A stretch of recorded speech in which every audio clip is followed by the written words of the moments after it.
रायगड, महाराष्ट्रासह देश विदेशातील ताज्या बातम्या पाहण्यासाठी मॅक्स इंडिया लाईव्ह चॅनलला सबस्क्राईब करा आणि बेल आयकॉन दाबायला विसरू नका.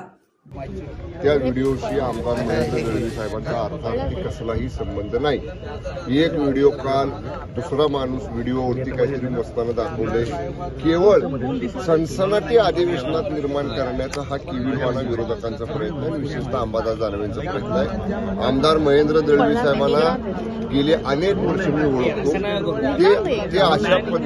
ते अशा पद्धतीनं काही करणार नाहीत याचा मला विश्वास आहे. तरी सुद्धा पक्ष म्हणून, शिवसेना म्हणून आमची भूमिका आहे, कसल्याही चौकशीला आम्ही सामोरं जायला तयार आहे. पण केवळ अंबादास दानवेंचं आता विरोधी पक्ष नेतेपद संपले, अंबादास दानवेंची आता आमदारकी संपली, मग आपल्या नेत्याला मी असं काहीतरी करून दाखवतोय हे दाखवण्याचा किविलवाणा प्रयत्न अंबादास दानवेंचा आहे.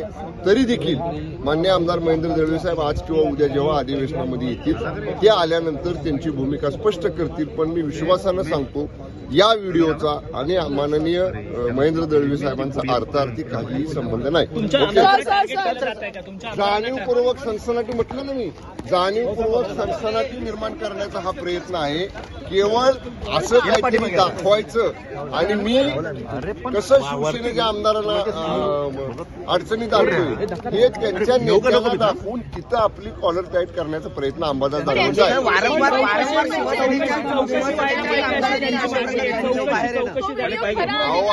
आम्हीच म्हणतोय ना, कुठलीही चौकशी करा, आम्हाला त्याच्याशी अडचण नाही. जी काय चौकशी यंत्रणा लावायची ती लावा.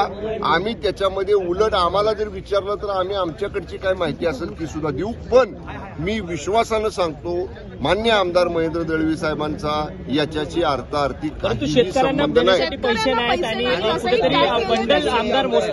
आमदार मोजताना दिसलेत का तुम्हाला?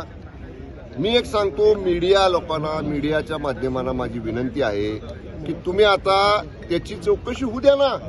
तो मॉर्फ केलेला आहे का, तो कुणाचा आहे, त्याच्यामध्ये काय नेमकं व्हिडिओ कुठल्या मोबाईलवरचा आहे ह्याची सत्यता एकदा पडताळू दे ना. म्हणूनच आम्ही म्हणतोय ना, आमची कसल्याही चौकशीला सामोरं जायची तयारी आहे.